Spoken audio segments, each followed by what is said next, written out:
حبايبي السلام عليكم ورحمة الله وبركاته. جيناكم بفلوج جديد. أنا طالع بمشوار إن شاء الله حتجي تفاصيل مالته، خليكم ويانا. توكلنا على الله. وهاي منطقتي الحبيبة.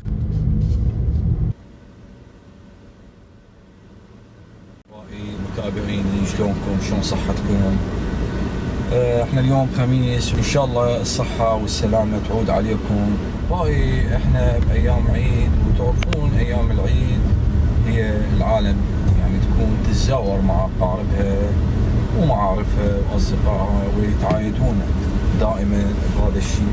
طبعا هذا الحزام لازم يشده، لان مرور قبل ما تعرف طق لك بغرامه والغرامه تتضاعف، فالبسه يعني هو لا يودي ولا يجيب. هو ترافيك اشاره مال الشارع ما موجوده عندنا، انه نسوي حزام ويغرمون عليه. ثاني شيء يعني بالنسبه شويه استقطع على مال الشارع والمرور، باعتبار احنا طالعين يعني المرور خليه على الله ومن ثم عليه. يعني يجي هذا الكل ما عجبه، جاء طق يا اخي مو طريقه، صيحه اطبق يابا حتى يوضح نظر، يعرف هذا الشخص انه عليه غرامه. يعني شنو هاي مال قلم واسجل اني، ولما اجي احول السياره تطلع مبالغ ضخمه. يعني كافيه دارة المرور، ما شبعتوا؟ الدراجات طط طط طط طط اطبق كله خمسينات ميات 35 كافي.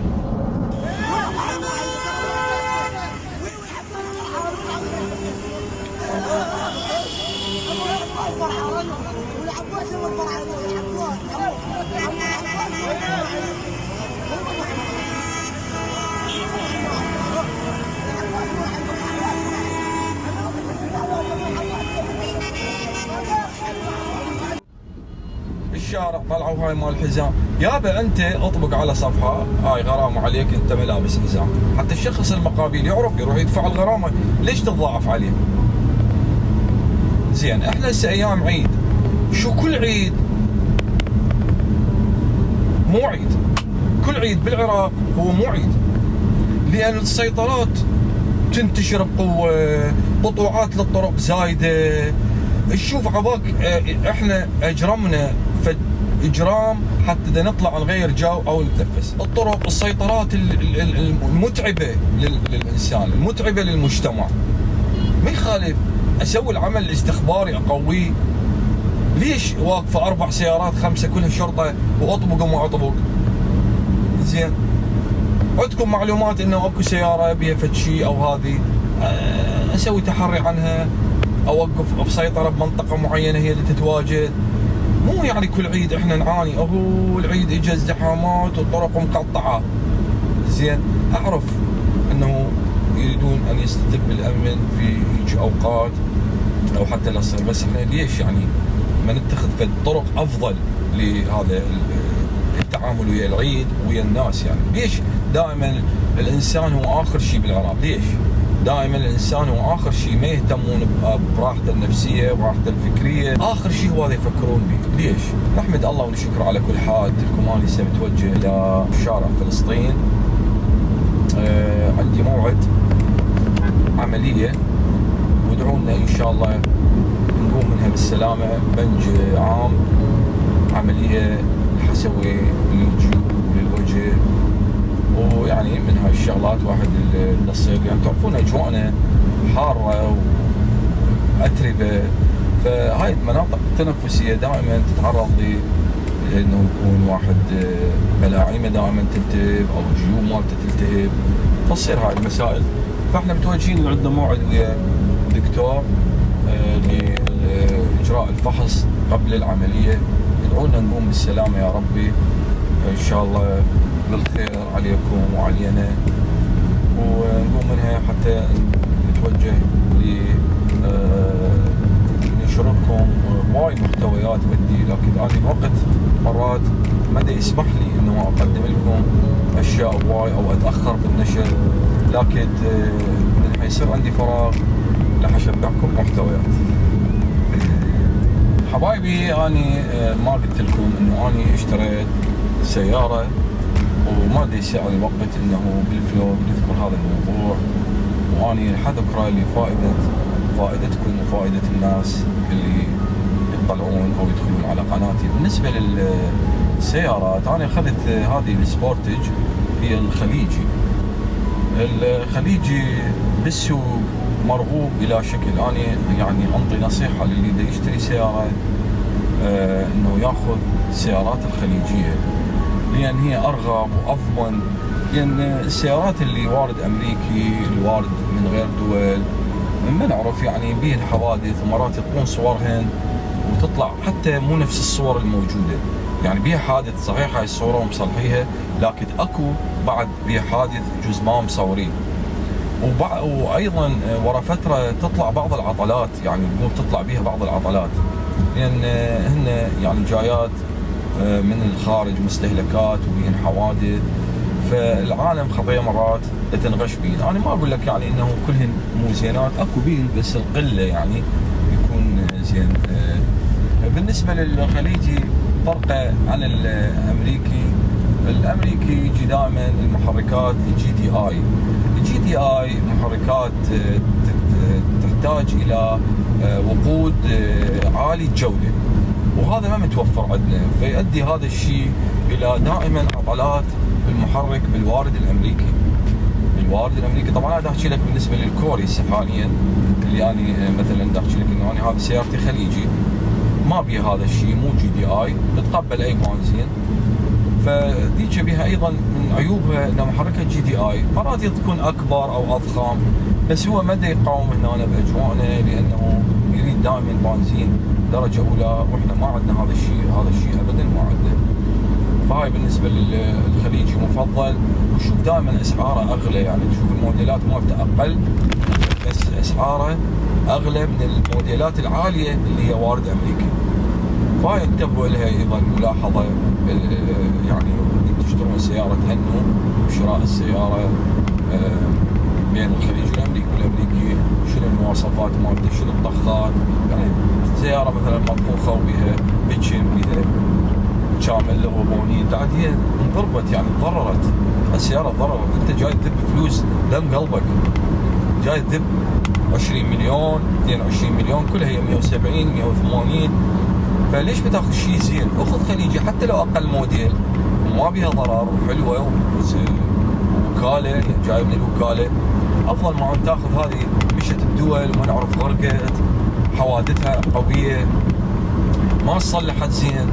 فانا هاي نصيحه لكم يعني قد تستفادون منها، وهاي بعد رايكم. يعني انا بالنسبه لي احكي لكم هذا السوق يحكم هذا الشيء، السوق هو هذا المطروق. بس بعض الناس يريدون يبيعون تعال امريكا احسن، تعال امريكا اكثر. صحيح اكو بيهن قله نظيفات اكو قليل، بس قليل لازم يتأنى بشراء سيارتك، لان هاي فلوسك تعبان عليها. وهسه نتحدث عن الطرق. يعني هاي الزحامات الشوارع دائما، يعني حتى اللي عنده سياره يندم على شراء سيارته. لاحظوا هسه هاي الزحامات الموجوده بكل شوارع بغداد. أنا أسأل المرور من تسوون هاي الغرامات وتسوون هاي الأمور، يعني ما تقدرون تلقون حل لهذا هيك موضوع الازدحامات؟ ما تقدرون تلقون له حل؟ ترى بسيطة، يعني أكو طرق هواية. يعني بناء جسر مو شركة عندنا، شركات عندنا بالعراق عراقية بحت، هي كانت تصنع جسور وكلها مهندسين. أذكى الناس هم العراقيين. شنو ناقصنا ما نقوم بجسور وأنفاق وننهي هذه الازدحامات؟ لو هي يعني بس وجسه واحد يباع عليهم، متجمع السيارات كلها متكون مع بالك معارض، يعني لابد اكو فد حل، مو فد شيء. احنا بسنه 22 ونعاني من ازدحامات خانقه، ويعني ما موجوده بكل الدول، ما موجوده هيك ازدحامات ابد بكل شارع بكل مكان بكل فرع.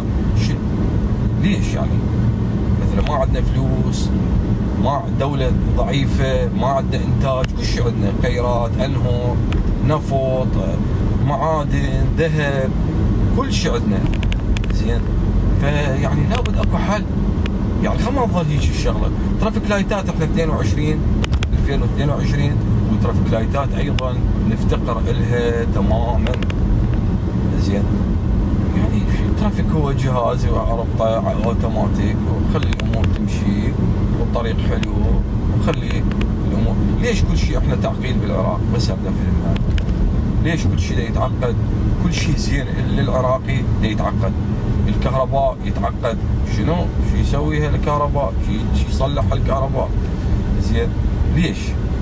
يعني ما لها حل الكهرباء. احنا سنه 2022 واكررها ترى مو قليله، سنه 2022 واحنا نعاني من كهرباء. زين يعني ليش بس تعرف احنا نفتقر الامور الخدميه، واحنا عندنا امكانيات وعندنا مسؤولين وعندنا برلمانيين وعندنا وزراء وعندنا كل شيء متوفر يعني، فليش ما نجد حلول لهم؟ على قولة شاكر يا بليش ما تعرف. حبايبي هذا جسر الصرافية، طبعا هذا من الجسور القديمة جدا في بغداد، بني في العهد البريطاني كان محتل العراق، وهذا هو شغله طبعا شغل انجليزي. يعني هذا الجسر مميز عن كل الجسور، وبحرب اللي صارت مال داعش مال العراق ومال الامريكان، اللي صارت مال الامريكان فجروا هذا الجسر بالحرب الامريكيه على العراق، وردت نفس الشركه البريطانيه اعادته من جديد. طيب احنا قاربنا على المستشفى، على قولة المثل يا حلو اكبر وحلينا. ان شاء الله مفاجآت جايتكم حلوه، لا تعوفونا بالدعم واللايكات حتى نقدم لكم الافضل والافضل. هذا حبايبي المستشفى اللي وصلت له حاليا، هذا استشفاء البنايه العاليه. هذا المكان اللي قلت لكم هسه انا داخل فيه، معمل تصنيع الخشوم. لا كلها طب الخشم مع عض يطلع مرتب فوق جماليات كلش حلوه. ان شاء الله حتشوفون ابداع.